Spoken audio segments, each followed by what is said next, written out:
The Art of War by Sun Tzu, translated by Lionel Giles. Part 1. Laying Plans. Sun Tzu said, "The art of war is of vital importance to the state. It is a matter of life and death, a road either to safety or to ruin. Hence it is a subject of inquiry which can on no account be neglected.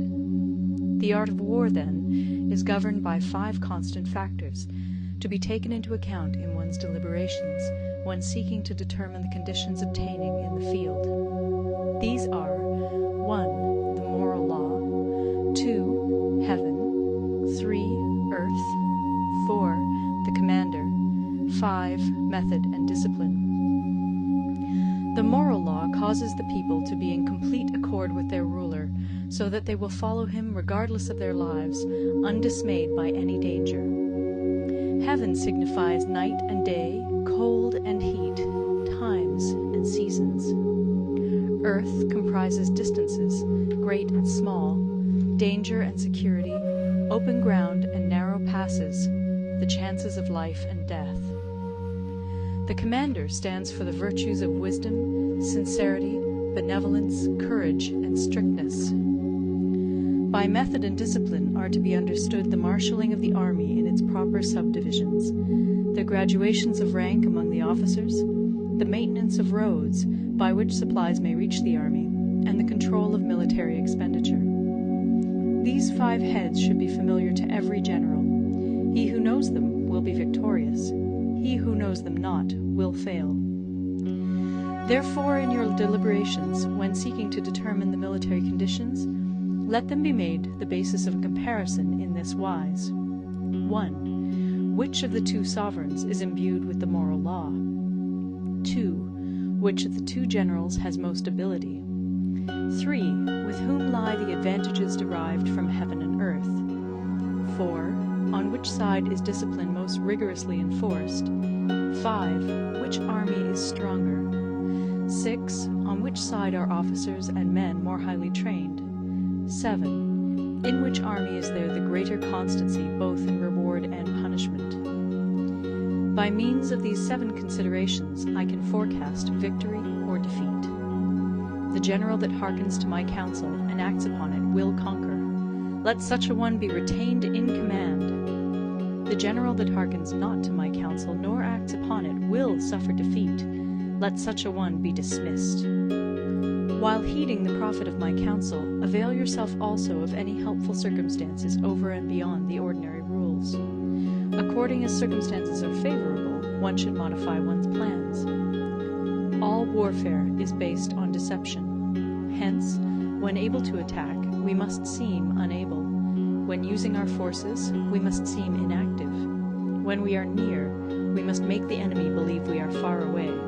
When far away, we must make him believe we are near. Hold out baits to entice the enemy, feign disorder, and crush him. If he is secure at all points, be prepared for him. If he is in superior strength, evade him. If your opponent is of choleric temper, seek to irritate him. Pretend to be weak, that he may grow arrogant. If he is taking his ease, give him no rest. If his forces are united, separate them. Attack him where he is unprepared. Appear where you are not expected. These military devices, leading to victory, must not be divulged beforehand. Now the general who wins a battle makes many calculations in his temple ere the battle is fought. The general who loses a battle makes but few calculations beforehand. Thus do many calculations lead to victory, and few calculations to defeat. How much more no calculation at all? It is by attention to this point that I can foresee who is likely to win or lose. End of Part 1. Part 2. Waging War. Sun Tzu said, "In the operations of war, where there are in the field 1,000 swift chariots, as many heavy chariots, and 100,000 mail-clad soldiers, with provisions enough to carry them 1,000 li, the expenditure at home and at the front, including entertainment of guests, small items such as glue and paint, and sums spent on chariots and armor, will reach the total of 1,000 ounces of silver per day. Such is the cost of raising an army of 100,000 men. When you engage in actual fighting, if victory is long in coming, then men's weapons will grow dull and their ardor will be damped. If you lay siege to a town, you will exhaust your strength. Again, if the campaign is protracted, the resources of the state will not be equal to the strain. Now, when your weapons are dulled, your ardor damped, your strength exhausted, and your treasure spent, other chieftains will spring up to take advantage of your extremity. Then no man, however wise, will be able to avert the consequences that must ensue. Thus, though we have heard of stupid haste in war, cleverness has never been seen associated with long delays. There is no instance of a country having benefited from prolonged warfare. It is only one who is thoroughly acquainted with the evils of war that can thoroughly understand the profitable way of carrying it on. The skillful soldier does not raise a second levy. Neither are his supply wagons loaded more than twice. Bring war material with you from home, but forage on the enemy. Thus the army will have food enough for its needs. Poverty of the state exchequer causes an army to be maintained by contributions from a distance. Contributing to maintain an army at a distance causes the people to be impoverished. On the other hand, the proximity of an army causes prices to go up, and high prices cause the people's substance to be drained away. When their substance is drained away, the peasantry will be afflicted by heavy exactions. With this loss of substance and exhaustion of strength, the homes of the people will be stripped bare, and 3/10 of their income will be dissipated, while government expenses for broken chariots, worn-out horses, breastplates and helmets, bows and arrows, spears and shields, protective mantles, draft oxen, and heavy wagons will amount to 4/10 of its total revenue. Hence, a wise general makes a point of foraging on the enemy. 1 cartload of the enemy's provisions is equivalent to 20 of one's own, and likewise a single picul of his provender is equivalent to 20 from one's own store. Now, in order to kill the enemy, our men must be roused to anger. But there may be advantage from defeating the enemy, they must have their rewards. Therefore, in chariot fighting, when 10 or more chariots have been taken, those should be rewarded who took the first.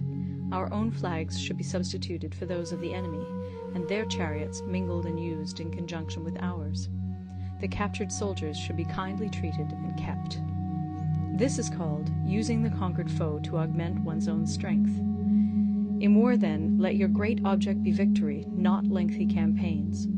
Thus it may be known that the leader of armies is the arbiter of the people's fate, the man on whom it depends whether the nation shall be in peace or in peril.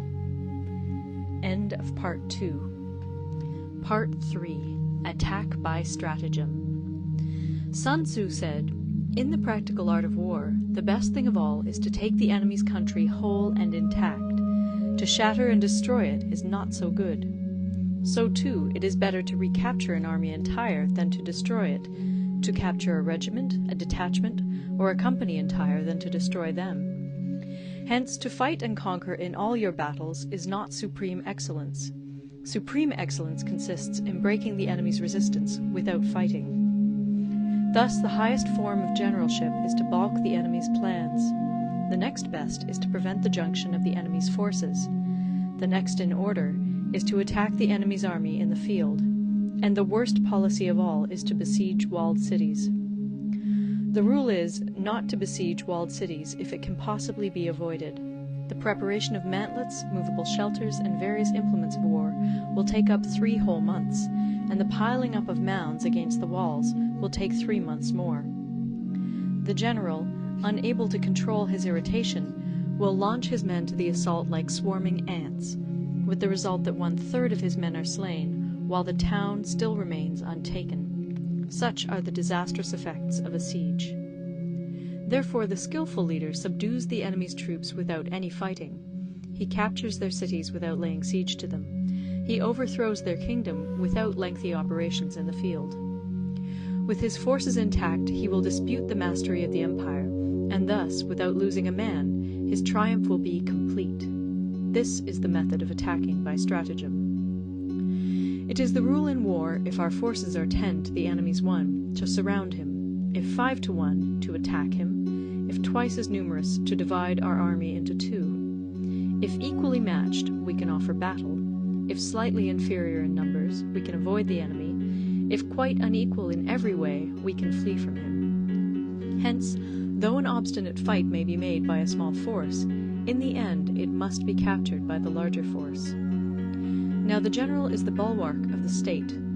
If the bulwark is complete at all points, the state will be strong. If the bulwark is defective, the state will be weak. There are three ways in which a ruler can bring misfortune upon his army. 1. By commanding the army to advance or to retreat, being ignorant of the fact that it cannot obey. This is called hobbling the army. 2. By attempting to govern an army in the same way as he administers a kingdom, being ignorant of the conditions which obtain in an army. This causes restlessness in the soldiers' minds. 3. By employing the officers of his army without discrimination through ignorance of the military principle of adaptation to circumstances. This shakes the confidence of the soldiers. But when the army is restless and distrustful, trouble is sure to come from the other feudal princes. This is simply bringing anarchy into the army and flinging victory away. Thus we may know that there are 5 essentials for victory. 1. He will win who knows when to fight and when not to fight. 2. He will win who knows how to handle both superior and inferior forces. 3. He will win whose army is animated by the same spirit throughout all its ranks. 4. He will win who, prepared himself, waits to take the enemy unprepared. 5. He will win who has military capacity and is not interfered with by the sovereign. Hence the saying, if you know the enemy and know yourself, you need not fear the result of 100 battles. If you know yourself, but not the enemy, for every victory gained, you will also suffer a defeat. If you know neither the enemy nor yourself, you will succumb in every battle. End of Part 3. Part 4. Tactical Dispositions. Sun Tzu said, "The good fighters of old first put themselves beyond the possibility of defeat, and then waited for an opportunity of defeating the enemy. To secure ourselves against defeat lies in our own hands, but the opportunity of defeating the enemy is provided by the enemy himself. Thus the good fighter is able to secure himself against defeat, but cannot make certain of defeating the enemy. Hence the saying, one may know how to conquer without being able to do it." Security against defeat implies defensive tactics. Ability to defeat the enemy means taking the offensive. Standing on the defensive indicates insufficient strength, attacking a superabundance of strength. The general who is skilled in defense hides in the most secret recesses of the earth. He who is skilled in attack flashes forth from the topmost heights of heaven. Thus, on the one hand, we have ability to protect ourselves, on the other, a victory that is complete. To see victory only when it is within the ken of the common herd is not the acme of excellence. Neither is it the acme of excellence if you fight and conquer, and the whole empire says, "Well done!" To lift an autumn hair is no sign of great strength. To see the sun and moon is no sign of sharp sight. To hear the noise of thunder is no sign of a quick ear. What the ancients called a clever fighter is one who not only wins, but excels in winning with ease. Hence his victories bring him neither reputation for wisdom nor credit for courage. He wins his battles by making no mistakes. Making no mistakes is what establishes the certainty of victory, for it means conquering an enemy that is already defeated. Hence the skillful fighter puts himself into a position which makes defeat impossible, and does not miss the moment for defeating the enemy. Thus it is that in war the victorious strategist only seeks battle after the victory has been won, whereas he who is destined to defeat first fights and afterwards looks for victory. The consummate leader cultivates the moral law and strictly adheres to method and discipline. Thus it is in his power to control success. In respect of military method we have, firstly, measurement, secondly, estimation of quantity, thirdly, calculation, fourthly, balancing of chances, fifthly, victory. Measurement owes its existence to earth, estimation of quantity to measurement, calculation to estimation of quantity, balancing of chances to calculation, and victory to balancing of chances. A victorious army opposed to a routed one is as a pound's weight placed in the scale against a single grain. The onrush of a conquering force is like the bursting of pent-up waters into a chasm 1,000 fathoms deep. Part 5. Energy. Sun Tzu said, "The control of a large force is the same principle as the control of a few men. It is merely a question of dividing up their numbers." Fighting with a large army under your command is nowise different from fighting with a small one. It is merely a question of instituting signs and signals. To ensure that your whole host may withstand the brunt of the enemy's attack and remain unshaken, this is effected by maneuvers direct and indirect. That the impact of your army may be like a grindstone dashed against an egg, this is effected by the science of weak points and strong. In all fighting, the direct method may be used for joining battle, but indirect methods will be needed in order to secure victory. Indirect tactics, efficiently applied, are inexhaustible as heaven and earth, unending as the flow of rivers and streams.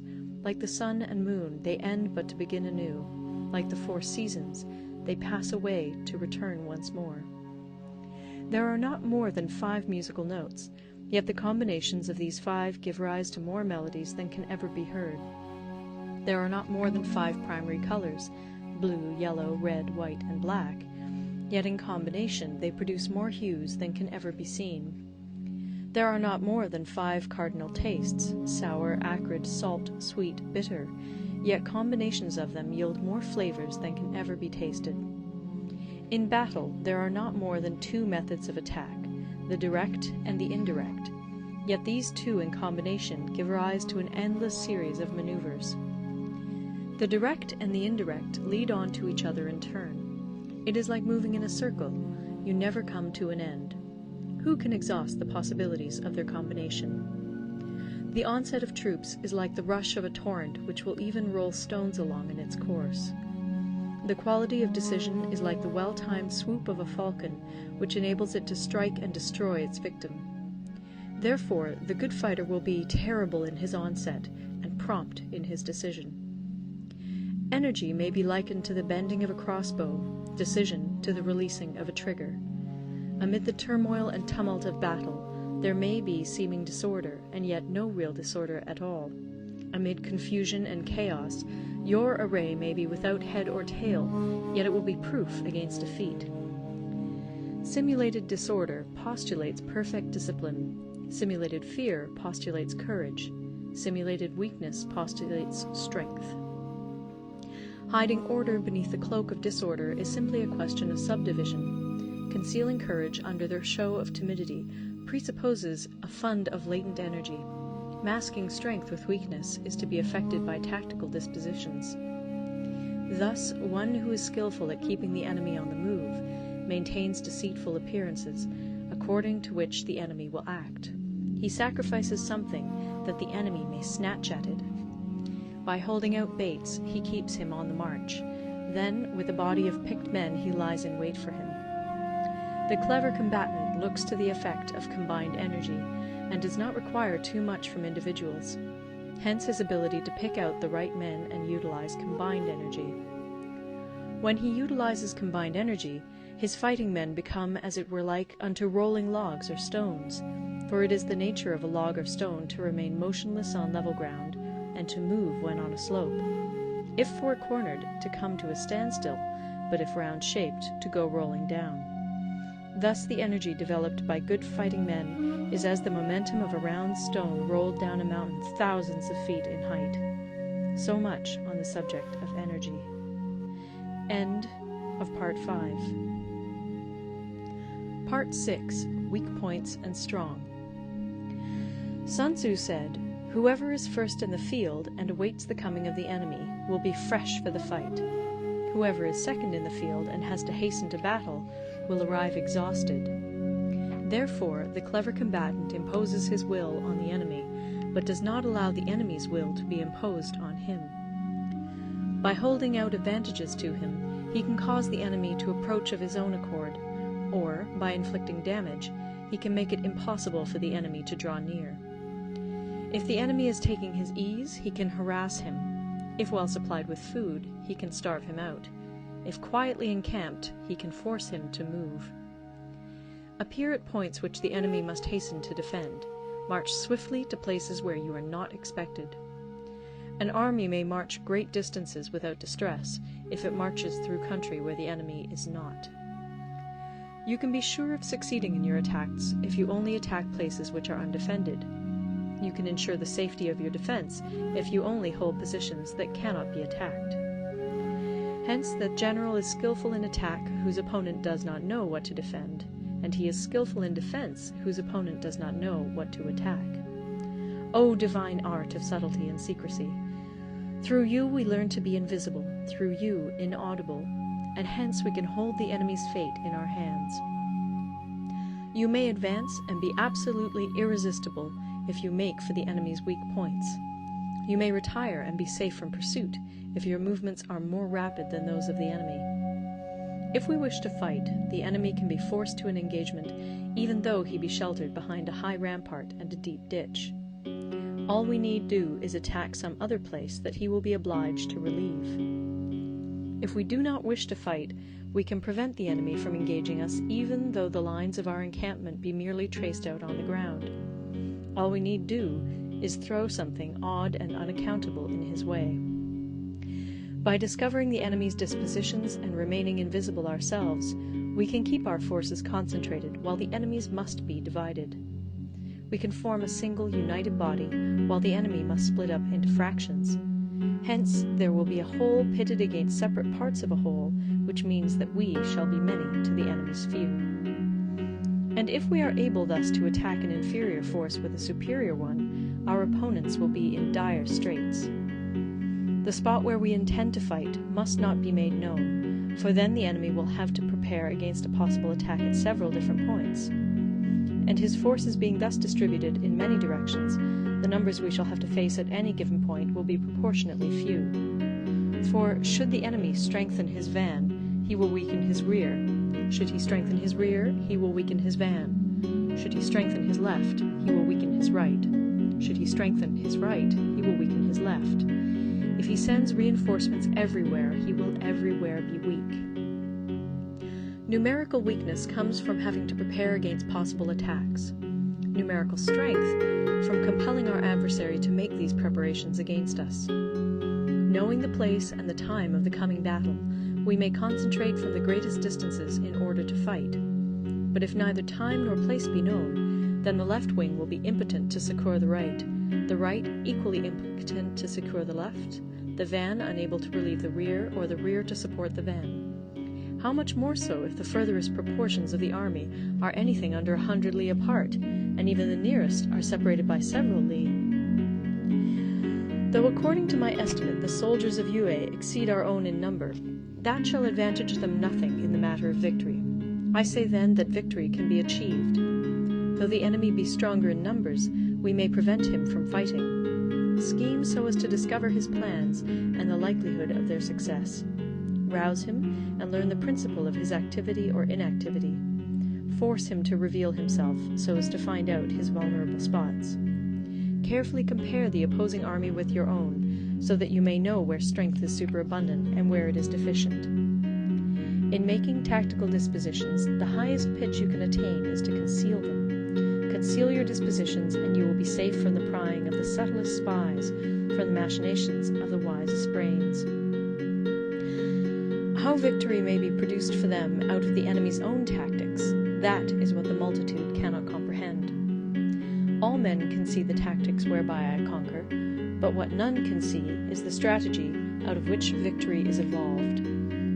Do not repeat the tactics which have gained you one victory, but let your methods be regulated by the infinite variety of circumstances. Military tactics are like unto water, for water in its natural course runs away from high places and hastens downwards.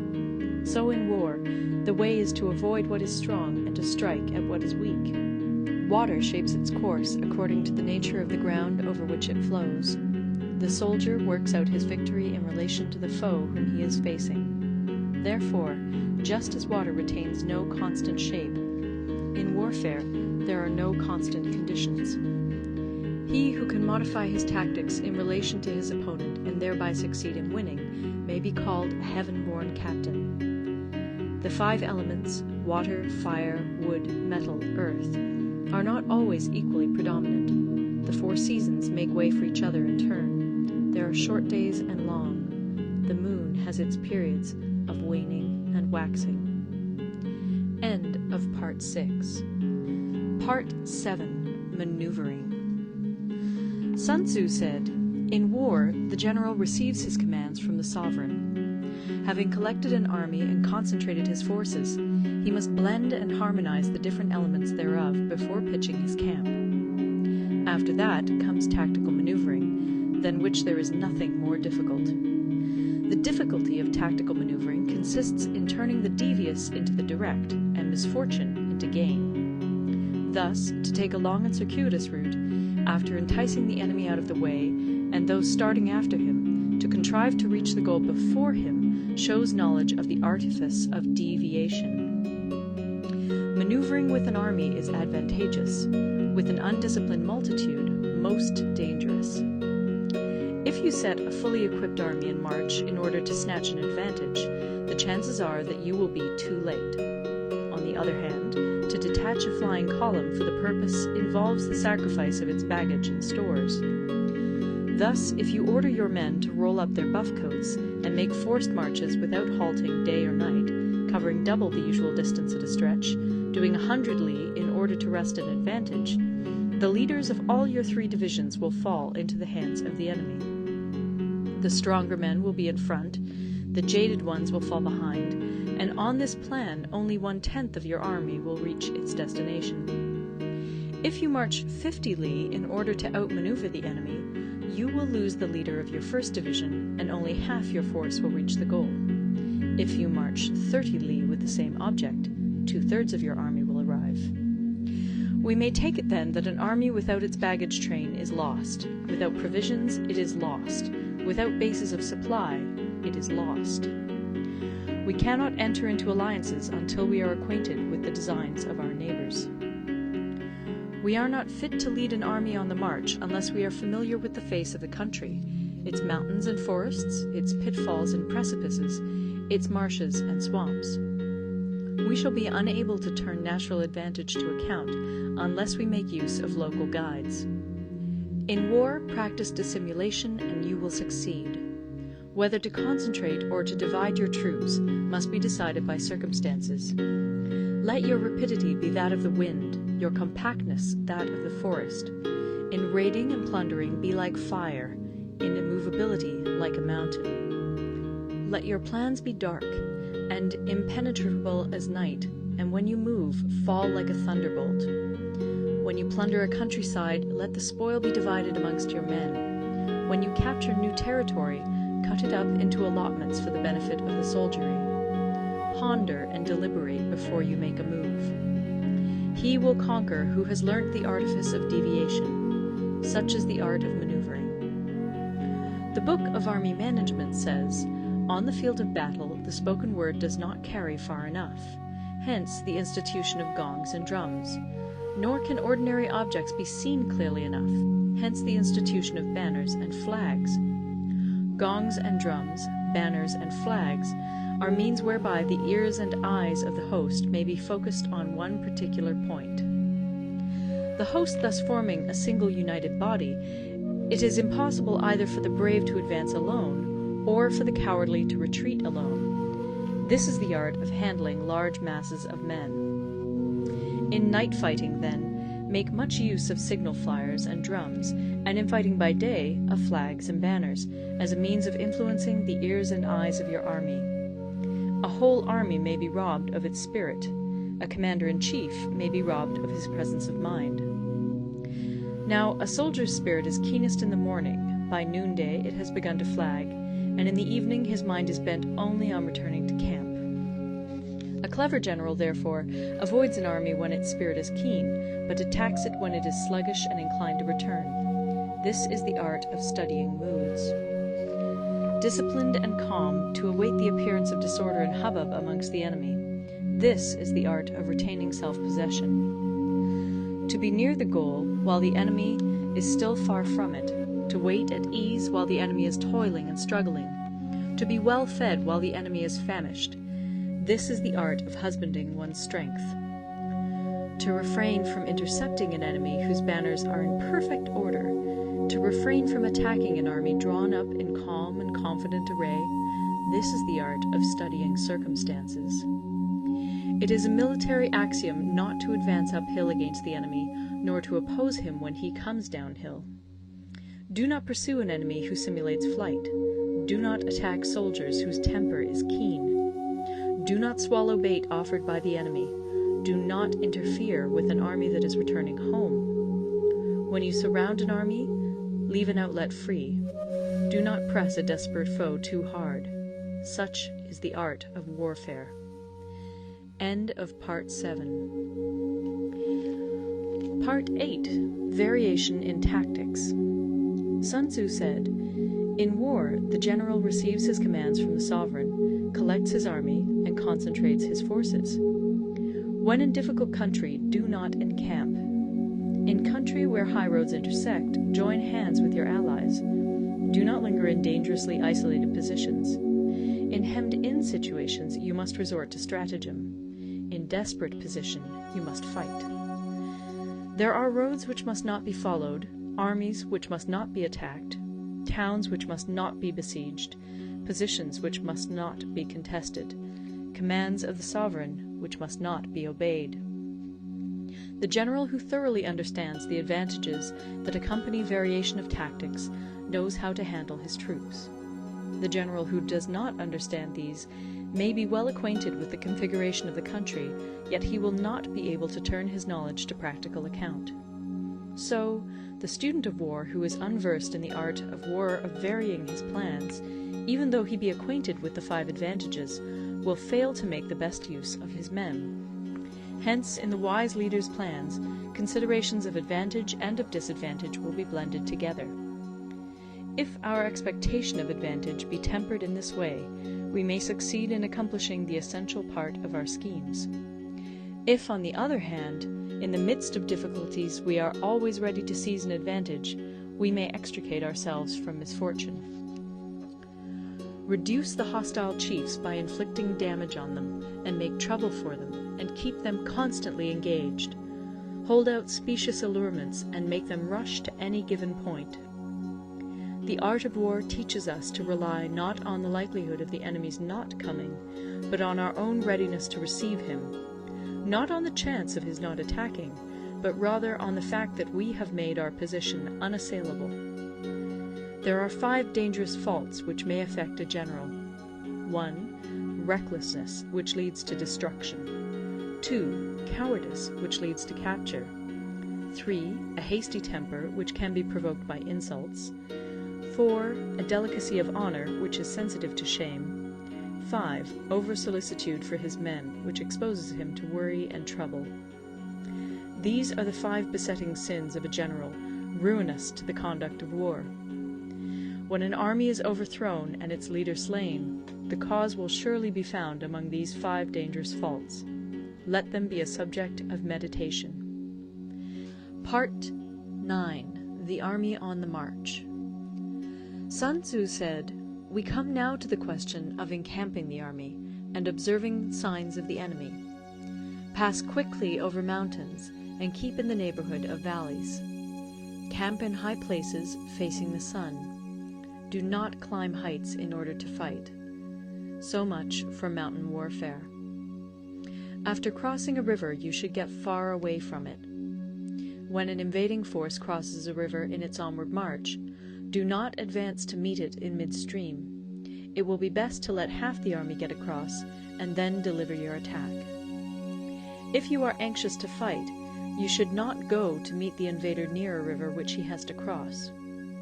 Moor your craft higher up than the enemy, and facing the sun. Do not move upstream to meet the enemy. So much for river warfare.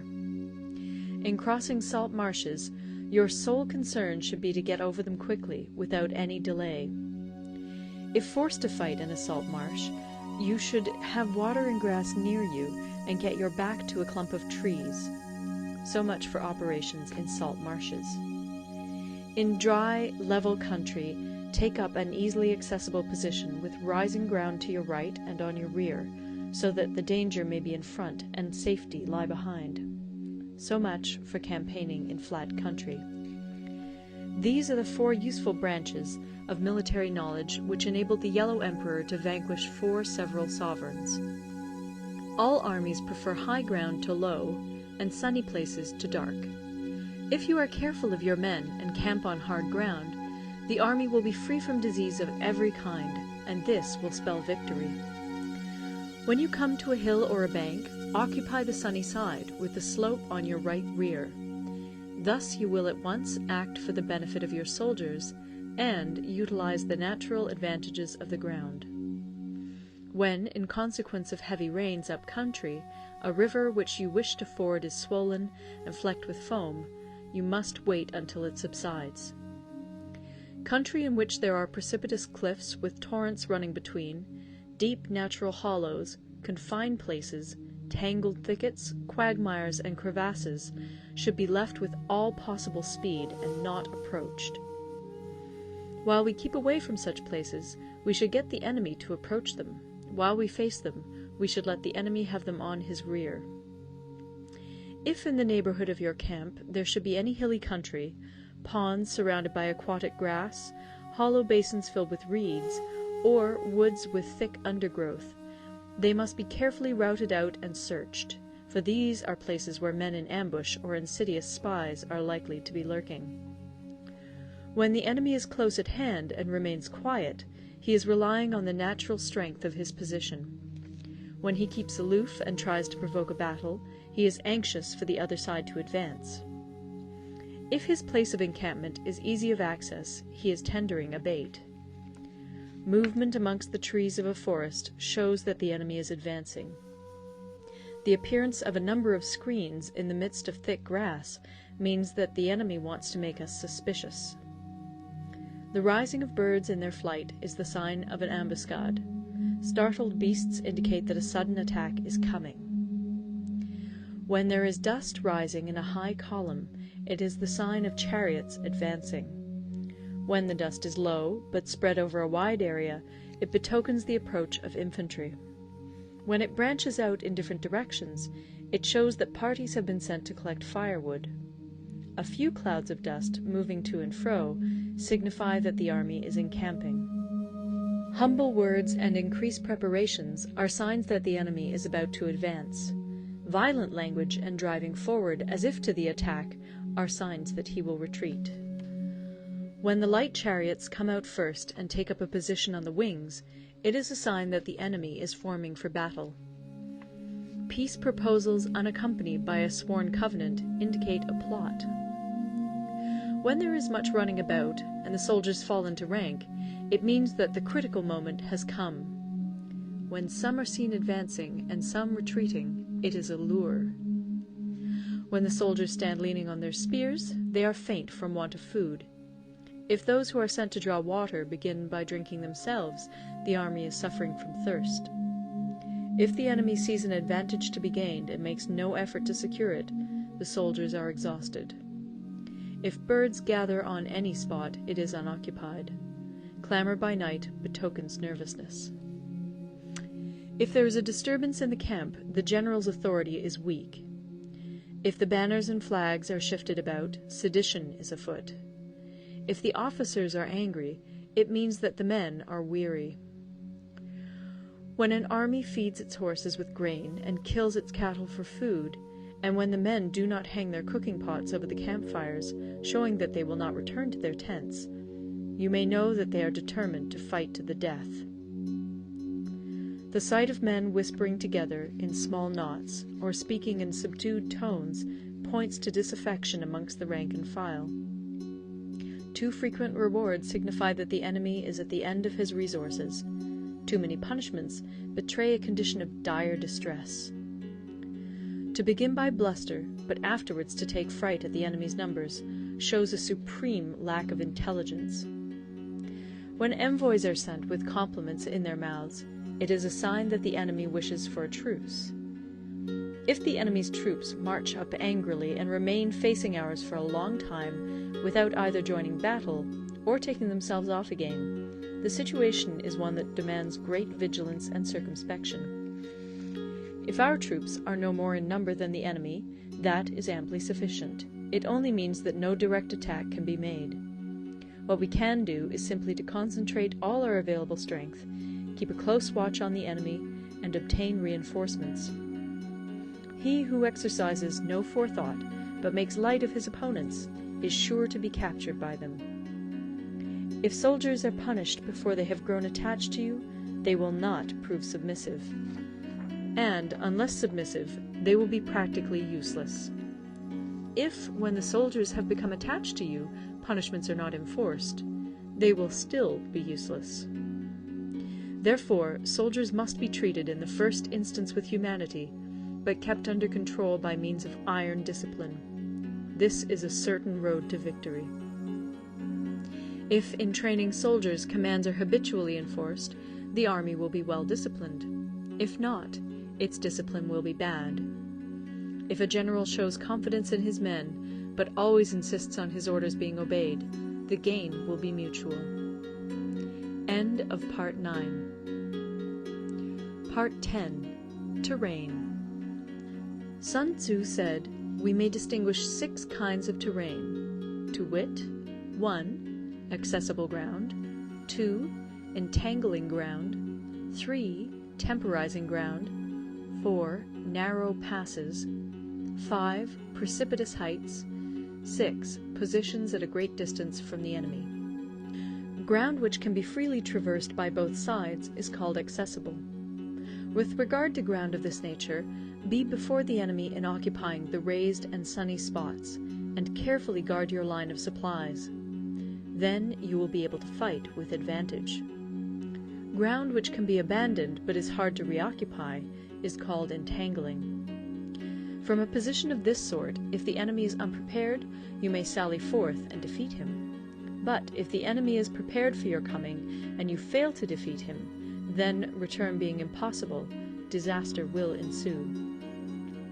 When the position is such that neither side will gain by making the first move, it is called temporizing ground. In a position of this sort, even though the enemy should offer us an attractive bait, it will be advisable not to stir forth, but rather to retreat, thus enticing the enemy in his turn. Then, when part of his army has come out, we may deliver our attack with advantage. With regard to narrow passes, if you can occupy them first, let them be strongly garrisoned and await the advent of the enemy. Should the army forestall you in occupying a pass, do not go after him if the pass is fully garrisoned, but only if it is weakly garrisoned. With regard to precipitous heights, if you are beforehand with your adversary, you should occupy the raised and sunny spots, and there wait for him to come up. If the enemy has occupied them before you, do not follow him, but retreat, and try to entice him away.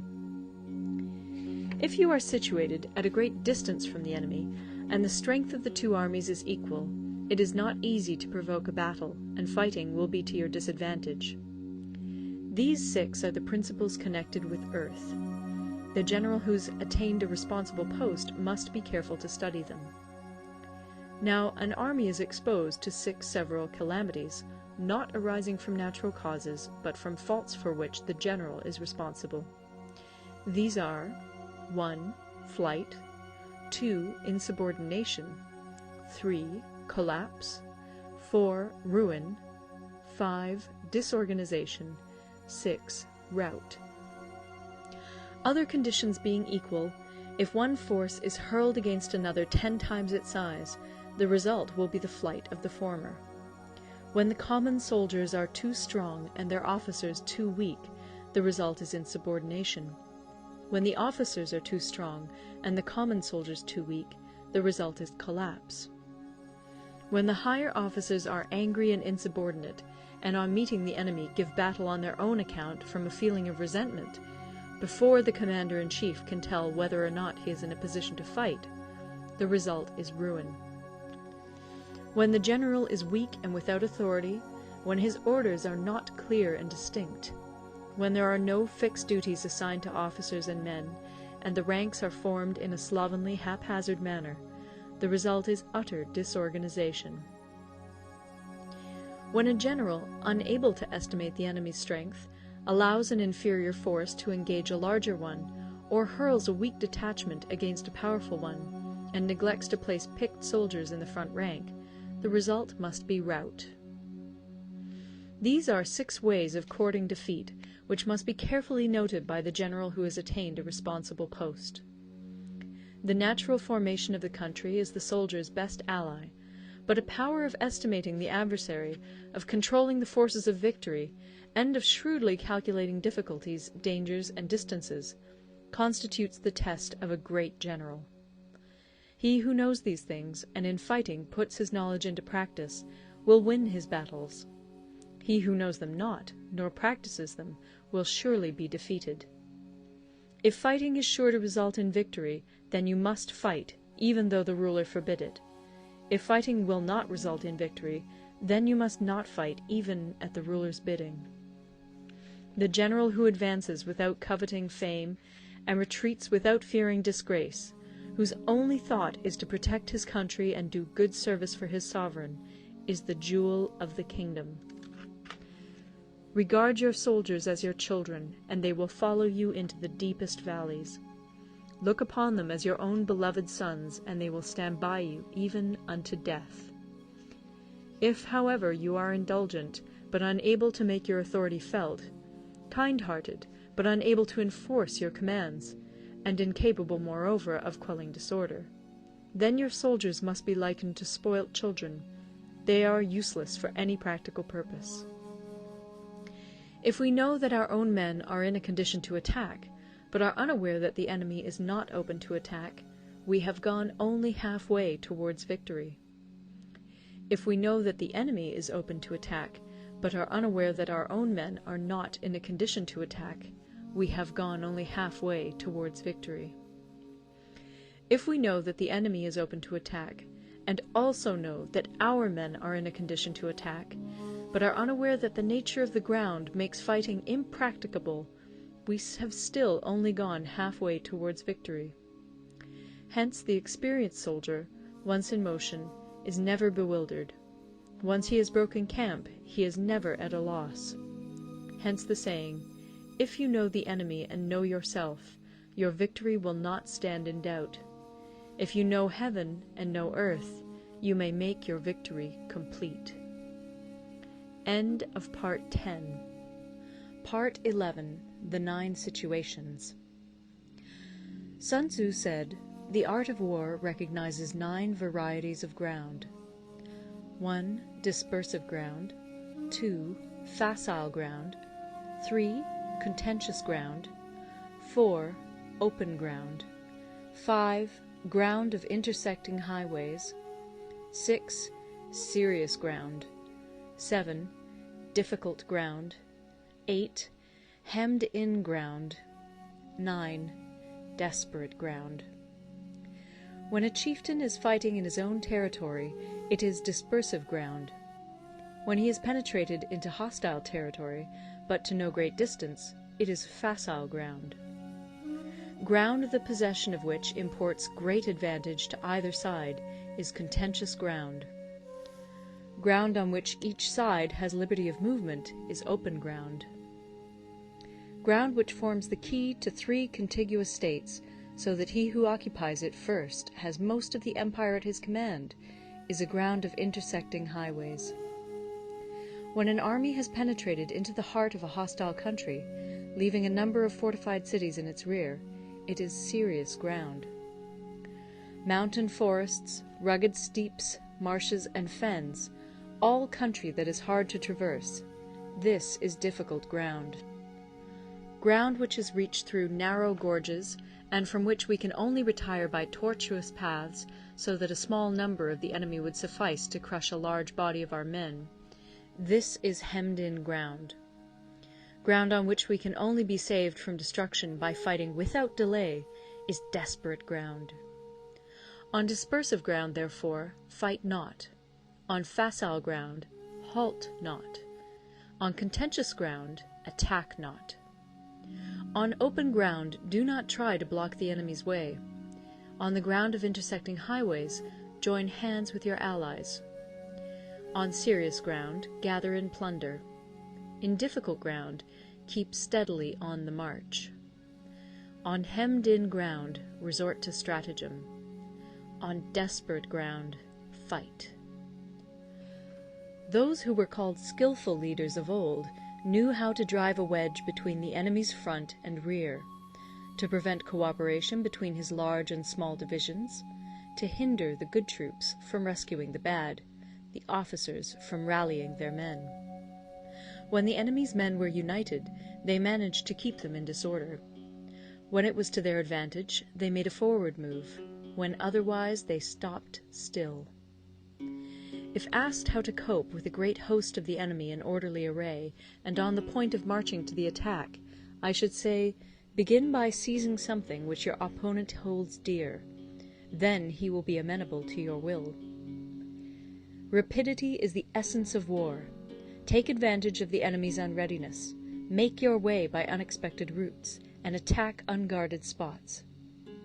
The following are the principles to be observed by an invading force.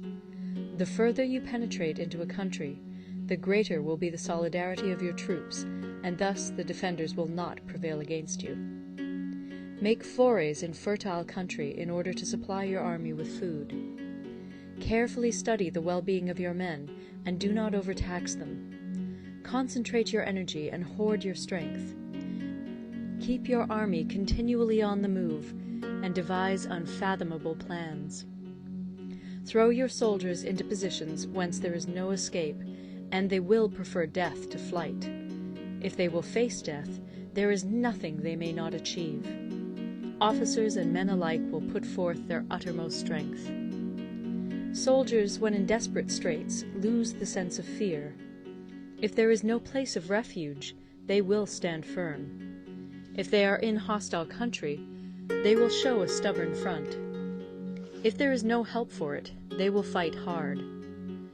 Thus, without waiting to be marshalled, the soldiers will be constantly on the qui-vive. Without waiting to be asked, they will do your will. Without restrictions, they will be faithful. Without giving orders, they can be trusted. Prohibit the taking of omens, and do away with superstitious doubts. Then, until death itself comes, no calamity need be feared. If our soldiers are not overburdened with money, it is not because they have a distaste for riches. If their lives are not unduly long, it is not because they are disinclined to longevity. On the day they are ordered out to battle, your soldiers may weep, those sitting up bedewing their garments, and those lying down, letting the tears run down their cheeks. But let them once be brought to bay, and they will display the courage of a Chu or a Kui.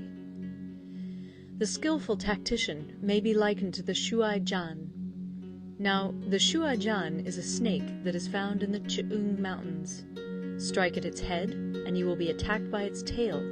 Strike at its tail, and you will be attacked by its head. Strike at the middle, and you will be attacked by head and tail both. Asked if an army can be made to imitate the Shuai-jan, I should answer yes. For the men of Wu and the men of Yue are enemies. Yet if they are crossing a river in the same boat and are caught by a storm, they will come to each other's assistance, just as the left hand helps the right. Hence, it is not enough to put one's trust in the tethering of horses and the burying of chariot wheels in the ground. The principle on which to manage an army is to set up one standard of courage, which all must reach. How to make the best of both strong and weak, that is a question involving the proper use of ground. Thus, the skillful general conducts his army just as though he were leading a single man, willy-nilly by the hand. It is the business of a general to be quiet, and thus ensure secrecy, upright and just, and thus maintain order. He must be able to mystify his officers and men by false reports and appearances, and thus keep them in total ignorance. By altering his arrangements and changing his plans, he keeps the enemy without definite knowledge. By shifting his camp and taking circuitous routes, he prevents the enemy from anticipating his purpose.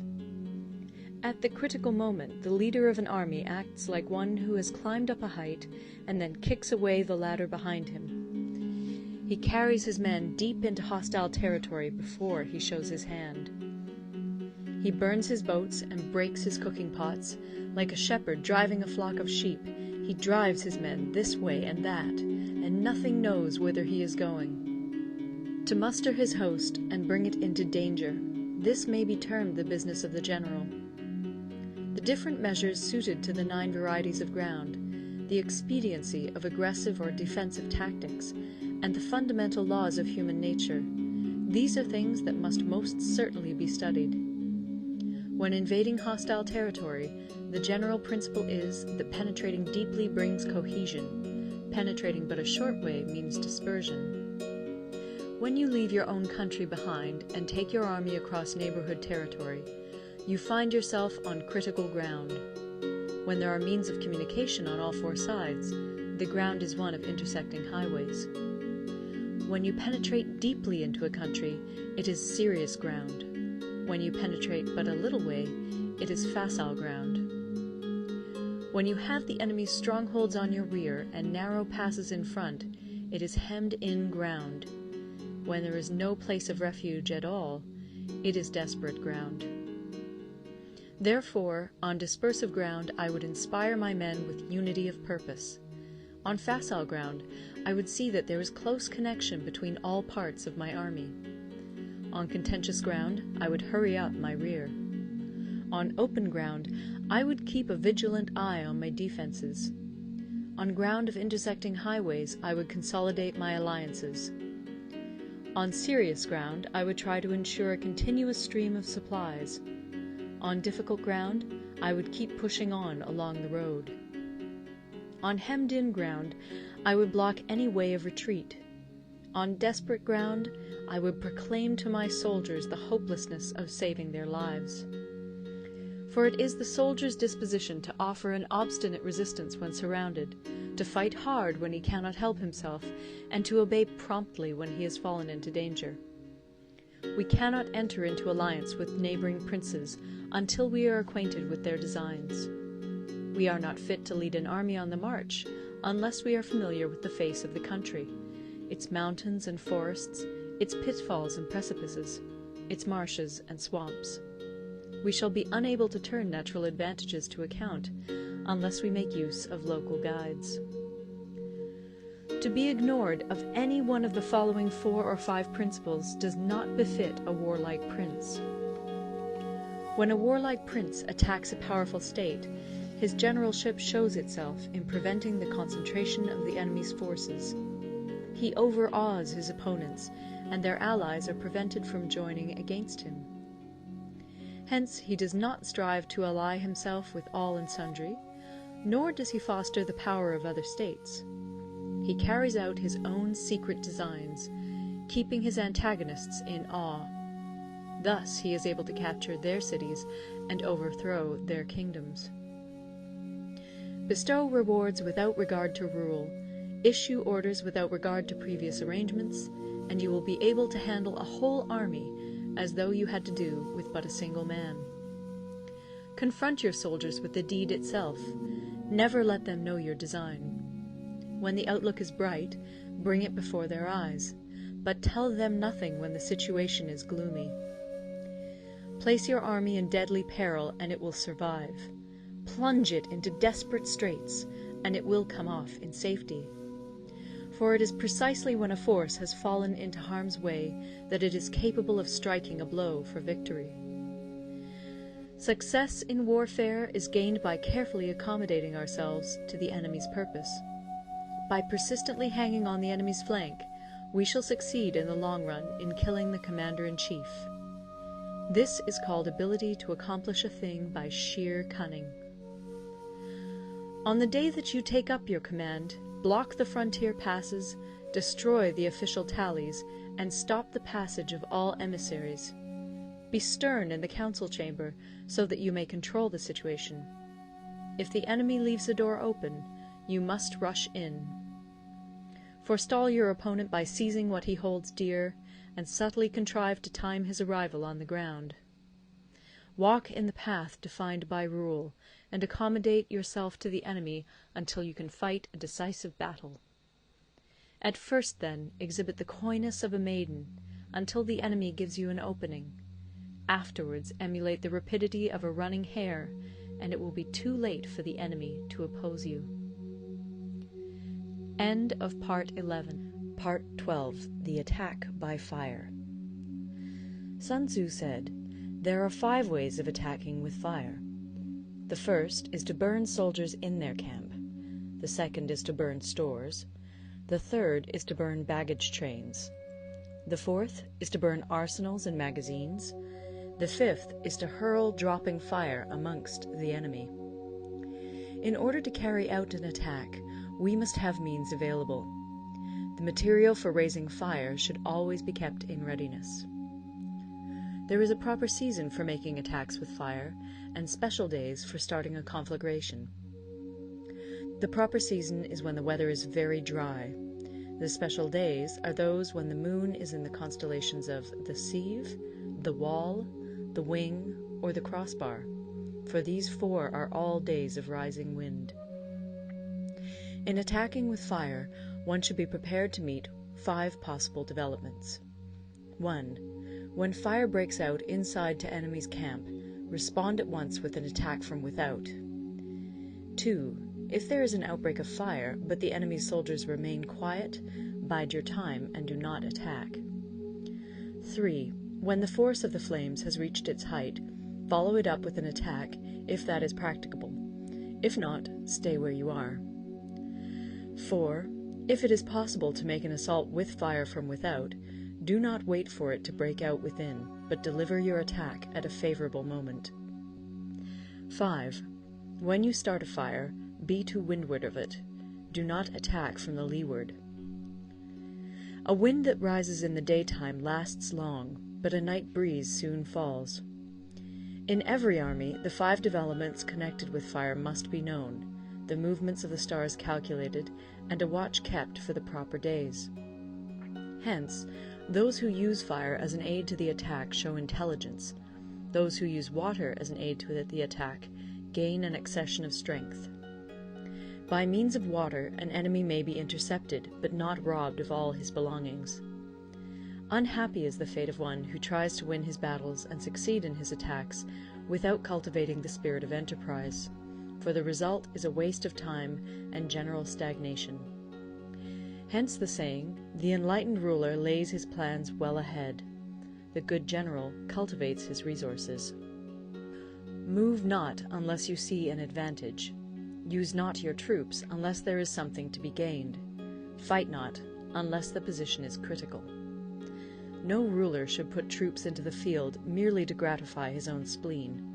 No general should fight a battle simply out of pique. If it is to your advantage, make a forward move. If not, stay where you are. Anger may in time change to gladness. Vexation may be succeeded by content. But a kingdom that has once been destroyed can never come again into being, nor can the dead ever be brought back to life. Hence the enlightened ruler is heedful, and the good general full of caution. This is the way to keep a country at peace and an army intact.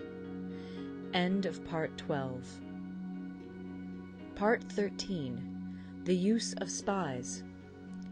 Sun Tzu said, "Raising a host of 100,000 men and marching them great distances entails heavy loss on the people and a drain on the resources of the state. The daily expenditure will amount to 1,000 ounces of silver. There will be commotion at home and abroad, and men will drop down exhausted on the highways. As many as 700,000 families will be impeded in their labor. Hostile armies may feast each other for years, striving for the victory which is decided in a single day.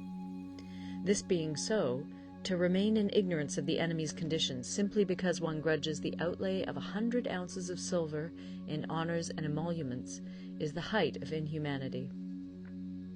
One who acts thus is no leader of men, no present help to his sovereign, no master of victory. Thus, what enables the wise sovereign and the good general to strike and conquer and achieve things beyond the reach of ordinary men is foreknowledge. Now, this foreknowledge cannot be elicited from spirits. It cannot be obtained inductively from experience, nor by any deductive calculation. Knowledge of the enemy's dispositions can only be obtained from other men. Hence the use of spies, of whom there are 5 classes. 1. Local spies. 2. Inward spies. 3. Converted spies. 4. Doomed spies. 5. Surviving spies. When these 5 kinds of spy are all at work, none can discover the secret system. This is called divine manipulation of the threads. It is the sovereign's most precious faculty. Having local spies means employing the services of the inhabitants of a district. Having inward spies, making use of officials of the enemy. Having converted spies, getting hold of the enemy's spies and using them for our own purposes. Having doomed spies, doing certain things openly for purposes of deception, and allowing our spies to know of them and report them to the enemy. Surviving spies, finally, are those who bring back news from the enemy's camp. Hence it is that which none in the whole army are more intimate relations to be maintained than with spies. None should be more liberally rewarded. In no other business should greater secrecy be preserved. Spies cannot be usefully employed without a certain intuitive sagacity. They cannot be properly managed without benevolence and straightforwardness. Without subtle ingenuity of mind, one cannot make certain of the truth of their reports. Be subtle, and use your spies for every kind of business. If a secret piece of news is divulged by a spy before the time is ripe, he must be put to death together with the man to whom the secret was told. Whether the object be to crush an army, to storm a city, or to assassinate an individual, it is always necessary to begin by finding out the names of the attendants, the aides-de-camp, and doorkeepers and sentries of the general in command. Our spies must be commissioned to ascertain these. The enemy's spies, who have come to spy on us, must be sought out, tempted with bribes, led away, and comfortably housed. Thus they will become converted spies and available for our service. It is through the information brought by the converted spy that we are able to acquire and employ local and inward spies. It is owing to this information again that we can cause the doomed spy to carry false tidings to the enemy. Lastly, it is by this information that the surviving spy can be used on appointed occasions. The end and aim of spying in all its 5 varieties is knowledge of the enemy, and this knowledge can only be derived in the first instance from the converted spy. Hence it is essential that the converted spy be treated with the utmost liberality. Of old, the rise of the Yin dynasty was due to Yi Qi, who had served under the Xia. Likewise, the rise of the Chu dynasty was due to Liu Ya, who had served under the Yin. Hence it is only the enlightened ruler and the wise general who will use the highest intelligence of the army for purposes of spying, and thereby they achieve great results. Spies are a most important element in water, because on them depends an army's ability to move. End of the Art of War.